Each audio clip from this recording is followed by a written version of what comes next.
ఒకరికి యుద్ధంలో గెలవడం ఇష్టం. ఆ యుద్ధాన్ని ఎలాగైనా ఆపేసి తానే గ్లోబల్ లీడర్ అనిపించుకోవడం ఇంకొకరికి సరదా. యుద్ధాన్ని ప్రారంభించింది ఆ ఇద్దరే. ఇప్పుడు యుద్ధాన్ని చెరోవైపు లాగుతున్నారు. భౌగోళిక రాజకీయాల్లో అత్యంత శక్తివంతమైన ఈ ఇద్దరు మిత్రుల మధ్య అసలు పొసగడం లేదు. ఆ ఇద్దరు అమెరికా అధ్యక్షుడు డొనాల్డ్ ట్రంప్, ఇజ్రాయెల్ ప్రధాని నెతన్యాహు. ఇప్పటి వరకు ఒకే బాటలో నడిచిన ఈ దోస్తుల మధ్య ఇరాన్ యుద్ధం ఒక పెద్ద చిచ్చు పెట్టింది. యుద్ధాన్ని ఆపేందుకు ట్రంప్ శాయశక్తులా ప్రయత్నిస్తున్నాడు. యుద్ధం ఆపేది లేదు, ఇరాన్ పనిపట్టే వరకు తగ్గేదే లేదని నెతన్యాహు తేల్చి చెబుతున్నాడు. అసలు ఇద్దరి మధ్య సీక్రెట్ ఫోన్ కాల్లో ఏం మాట్లాడుకున్నారు? ట్రంప్ మాటలకు నెతన్యాహు ఎందుకు సీరియస్ అయ్యాడు? పాకిస్తాన్, ఖతార్ ఎంట్రీతో వెస్ట్ ఆసియా పాలిటిక్స్ ఎలా మారిపోయాయి? Watch story. ట్రంప్ బీబీ మధ్య చిచ్చు పెట్టిందెవరు? ఆపరేషన్ స్లెడ్జ్ హ్యామర్ ఎందుకు ఆపారు? ఇజ్రాయెల్ ప్రధాని సీటు గండంలో పడిందా? యుద్ధాల్లో గెలవడం కంటే దాన్ని ఆపి పేరు కొట్టేయడం డొనాల్డ్ ట్రంప్కు మహా ఇష్టం. కాల్పుల విరమణలను తన విజయాలుగా మార్చుకుంటూ ఉంటారు.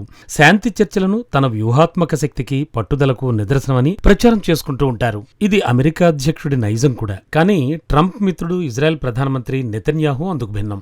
యుద్ధం మొదలుపెట్టాడంటే ఆపడు. ఖచ్చితంగా తననుకున్న లక్ష్యం నెరవేరే వరకు బీబీ ఊరుకోడు. బీబీ అంటే నెతన్యాహుకు ముద్దు పేరు. ప్రస్తుతం ఈ ఇరువురు నాయకుల మధ్య ఉన్న అభిప్రాయ భేదాలు ఆధునిక భౌగోళిక రాజకీయాల్లో అత్యంత శక్తివంతమైన బంధానికి బీటలు వారేలా చేస్తున్నాయి. 2 రోజుల క్రితం అమెరికా అధ్యక్షుడు ఇజ్రాయెల్ ప్రధానితో ఫోన్లో మాట్లాడారు. అంతర్జాతీయ కథనాల ప్రకారం వీళ్ళిద్దరి మధ్య సంభాషణ అత్యంత ఉద్రిక్తంగా సాగింది. ఈ ఫోన్ కాల్ తర్వాత నెతన్యాహు తీవ్ర ఆగ్రహానికి గురయ్యారట. ఈ తీవ్ర ఉద్రిక్తతకు అసలు కారణం ఏమిటో ఇప్పుడు చూద్దాం.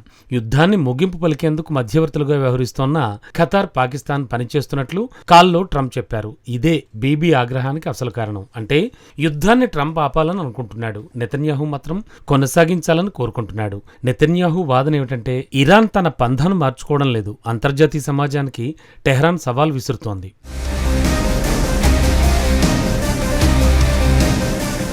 యురేనియం నిల్వలు అణ్వాయుధం తయారు చేసే స్థాయికి చేరుకున్నట్లు ఇజ్రాయెల్ వాదిస్తోంది. యురేనియంను విదేశాలకు పంపేది లేదని సుప్రీం లీడర్ మోజ్తబా ఖమేనీ ఆదేశించినట్లు నెతన్యాహు వివరిస్తున్నాడు. అయితే అమెరికా పీస్ ప్లాన్లో ఇరాన్కు చెందిన యురేనియంను విదేశాలకు తరలించాలనేది ప్రధాన డిమాండ్.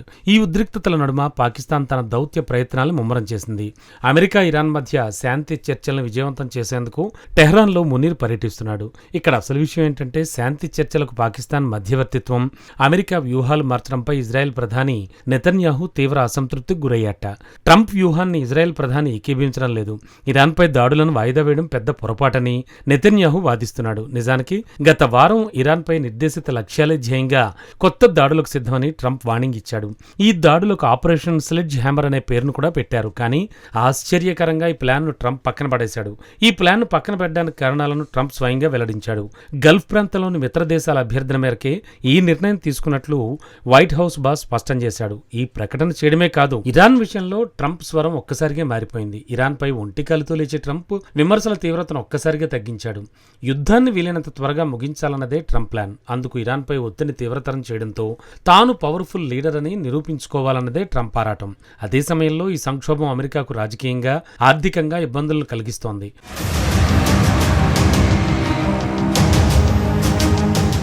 నష్టాలు తీవ్రం కాకముందే యుద్ధానికి ముగింపు పలికిన సూపర్ లీడర్గా నిలవాలని ట్రంప్ కోరుకుంటున్నాడు. అందుకోసం ఫస్ట్ హర్మూజ్ జలసంధిని తిరిగి తెరిపించాల్సి ఉంటుంది. యుద్ధాన్ని ఎలా అయినా ముగించవచ్చని ట్రంప్ చెప్తున్నాడు. కానీ తక్కువ ప్రాణ నష్టంతోనే యుద్ధం ముగించాలన్న ట్రంప్ కోరిక. అయితే ట్రంప్ వైఖరిపై ఇజ్రాయెల్ ప్రధాని నెతన్యాహు తీవ్ర అసంతృప్తితో ఉన్నట్లు నివేదికలు చెబుతున్నాయి. ఇరాన్ విషయంలో మరింత దూకుడుగా వ్యవహరించాలని నెతన్యాహు చాన్నాళ్లుగా వాదిస్తున్నాడు. ఆలస్యం చేసే కొద్దీ ఇరాన్ బలపడుతుందని నెతన్యాహు వాదిస్తున్నాడు. ప్రస్తుత పరిణామాలను పరిశీలిస్తే ఇరు దేశాల మధ్య విభేదాలు స్పష్టంగా కనిపిస్తున్నాయి. చర్చలతో శాంతి ఒప్పందానికి వెళ్లాలని ట్రంప్ యోచిస్తున్నాడు. నెతన్యాహు మాత్రం సుదీర్ఘకాలం పాటు యుద్ధాన్ని కొనసాగించడానికే మొగ్గు చూపుతున్నాడు. నిజానికి అమెరికా, ఇజ్రాయెల్ మధ్య విభేదాలు రావడం ఇదే మొదటిసారి కాదు. యుద్ధం ప్రారంభమైన కొద్ది వారాలకే ఈ సంక్షోభంలోకి అమెరికాను నెతన్యాహు లాగినట్లు కథనాలు వెలువడ్డాయి. ఈ కథనాలు అసత్య ప్రచారాలుగా నెతన్యాహు కొట్టిపడేశాడు. ట్రంప్ను ఆదేశించడం ఎవరికి సాధ్యమంటూ బీబీ వాదించాడు. అమెరికా, ఇజ్రాయెల్ మధ్య ఉద్రిక్తతలను తగ్గించేందుకు నెతన్యాహు ప్రయత్నిస్తూనే ఉన్నాడు. ట్రంప్తో తనకున్న సంబంధాలను కొనియాడుతున్నాడు. ట్రంప్ సూపర్ లీడర్ అంటూ ప్రశంసిస్తున్నాడు. ట్రంప్ బలమైన మిత్రుడని నెతన్యాహు డప్పు కొట్టాడు. మరోవైపు ప్రతి విషయంలోనూ తనదే పై చేయని నిరూపించుకునేందుకు ట్రంప్ ప్రయత్నిస్తున్నాడు. నెతన్యాహుతో ఫోన్ కాల్ తర్వాత యుద్ధం నియంత్రణ అంతా తన చేతుల్లోనే ఉందని నిరూపించేందుకు ట్రంప్ ఒక విచిత్రమైన కోరికను, వాదనను బయటపెట్టాడు. ఇరాన్ యుద్ధంలో ఎప్పుడేం చేయాలో తానే నిర్ణయిస్తానని ట్రంప్ చెప్పుకొచ్చాడు. తాను ఏది చెబితే అది నెతన్యాహు చేస్తారన్నాడు. ఇజ్రాయెల్లో నెతన్యాహుకు దక్కాల్సిన గౌరవం దక్కడం లేదన్నాడు. తనకు ఇజ్రాయెల్లో 99% ప్రజాదరణ ఉందన్నాడు. అధ్యక్ష పదవి ముగిసిన తర్వాత ఇజ్రాయెల్ వెళ్లి ప్రధానమంత్రిగా పోటీ చేస్తానేమో అని చెప్పుకొచ్చాడు. నిజానికి గతంలో నెతన్యాహు తీరును ట్రంప్ బహిరంగంగా తప్పుపట్టాడు.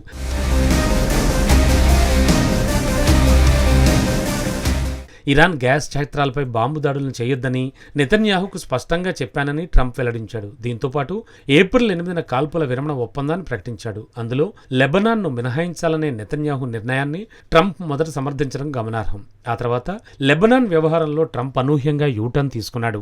లెబనాన్పై దాడులు ఆపేయాలంటూ ఇజ్రాయెల్పై ట్రంప్ ఒత్తిడి తెచ్చాడు. ప్రస్తుత పరిణామాలు గమనిస్తే ఇరు దేశాల నేతలు సిద్ధాంతాలకు కట్టుబడి నిర్ణయాలు తీసుకోవడం లేదన్నమాట. ఇద్దరి వెనక బలమైన వ్యక్తిగత కారణాలు, రాజకీయ ప్రయోజనాలు ఉన్నాయి. ప్రస్తుత పరిస్థితుల్లో ట్రంప్కు ఒక దౌత్యపరమైన విజయం అత్యంత అవసరం. ఎందుకంటే తాము కూడా ఎదురుదాడి చేయగలమని ఇరాన్ ఇప్పటికే అమెరికాకు రుజువు చేసింది. గల్ఫ్ ప్రాంతంలోని అమెరికా సైనిక స్థావరాలపై దాడులు చేయడం, హర్ముజ్ జలసంధిని మూసివేస్తామని హెచ్చరించడం వంటి చర్యలు ప్రపంచ ఆర్థిక వ్యవస్థను కుదిపేస్తున్నాయి. నిజానికి ఇరాన్ ప్రతీకార చర్యలకు దిగే అవకాశం ఉందని, హర్ముజ్ జలసంధి మూతపడే ప్రమాదం ఉందంటూ అమెరికా సైనికాధికారుల ముందే ట్రంప్ను హెచ్చరించారు. కానీ ఇజ్రాయెల్ ప్రధాని నెతన్యాహు, అమెరికా రక్షణ మంత్రి పీట్ హెగ్సెత్ వంటి కొందరు ముప్పును తక్కువగా అంచనా వేశారు. ఇరాన్ రెవల్యూషనరీ గార్డ్స్ అతిగా ఊహించుకుంటున్నారని వాదించారు. కానీ వారి అంచనాలన్నీ తప్పని యుద్ధంలో తేలింది. అందుకే ఇప్పుడు ఆర్థిక రాజకీయ సంక్షోభం రాకముందే యుద్ధాన్ని ముగించేందుకు ట్రంప్ గట్టిగా ప్రయత్నిస్తున్నాడు. మరోవైపు నెతన్యాహు లెక్కలు పూర్తిగా భిన్నంగా ఉన్నాయి. యుద్ధం ఇలాగే కొనసాగడంతో నెతన్యాహుకే ఎక్కువ లాభమని ఇజ్రాయెల్లోని రాజకీయ విశ్లేషకులు వాదిస్తున్నారు. యుద్ధం కొనసాగడంతో దేశంలో ఎన్నికలు ఆలస్యం అవుతాయి. బలహీనమైన కూటమి ప్రభుత్వం పడిపోకుండా ఉంటుంది.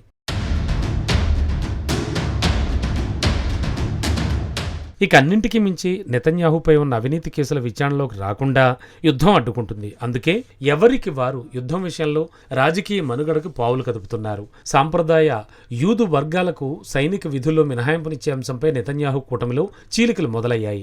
ఇజ్రాయెల్ పార్లమెంట్ రద్దుకు అనుకూలంగా ఇప్పటికే ఓటింగ్ కూడా జరిగింది. అంటే మరికొన్ని నెలల్లోనే ఇజ్రాయెల్లో ఎన్నికలు వచ్చే పరిస్థితులు కనిపిస్తున్నాయి. ఇజ్రాయెల్ ఆశించిన లక్ష్యాలు నెరవేరకుండా యుద్ధం ముగిస్తే నెతన్యాహుకు రాజకీయంగా మనుగడకు శాపంగా మారుతుంది. ఇలాంటి పరిస్థితుల్లో యుద్ధాన్ని ముగిస్తే నెతన్యాహు కష్టాలు తప్పవు. యుద్ధం వల్ల కలిగే ఆర్థిక భారం నెత్తిమి పడకముందే ఇప్పుడు ఇరాన్తో ఒప్పందం చేసుకోవడం అంటే లొంగిపోవడమేనని నెతన్యాహు బలంగా వాదిస్తున్నాడు. వెస్ట్ ఆసియాను శాసించే అత్యంత కీలక అంశంపై ఇద్దరు మిత్రులు పరస్పర విరుద్ధమైన దిశల్లో పయనిస్తున్నారు. ఈ యుద్ధం మొదలైనప్పుడు ట్రంప్, నెతన్యాహు ఇద్దరూ ఒకే బాటలో నడుస్తున్నట్లు కనిపించారు. కానీ ఇప్పుడు మాత్రం ఒకే యుద్ధాన్ని ఇద్దరు రెండు వేర్వేరు దిశల్లోకి లాగుతున్నట్లు స్పష్టమవుతోంది. శత్రువుపై తీవ్ర ఒత్తిడి తీసుకురావాలనే వ్యూహంలో ఉన్న అసలు వైరుధ్యం ఇదే. యుద్ధాన్ని ప్రారంభించడం చాలా సులభం. కానీ దాన్ని ఎప్పుడాపాలో నిర్ణయించే తరుణంలోనే మిత్ర దేశాల మధ్య బంధాలు బీటలు వారుతాయి. ఎప్పటికైనా యుద్ధానికి ఎక్కడో ఒక చోట ఎవరో ఒకరు స్వస్తి చెప్పక తప్పదు. కానీ ప్రస్తుతానికి మాత్రం యుద్ధానికి కారణమైన ట్రంప్, నెతన్యాహు ఇద్దరి వద్ద ముగింపుపై వేర్వేరు సమాధానాలు ఉన్నట్లు తెలుస్తోంది.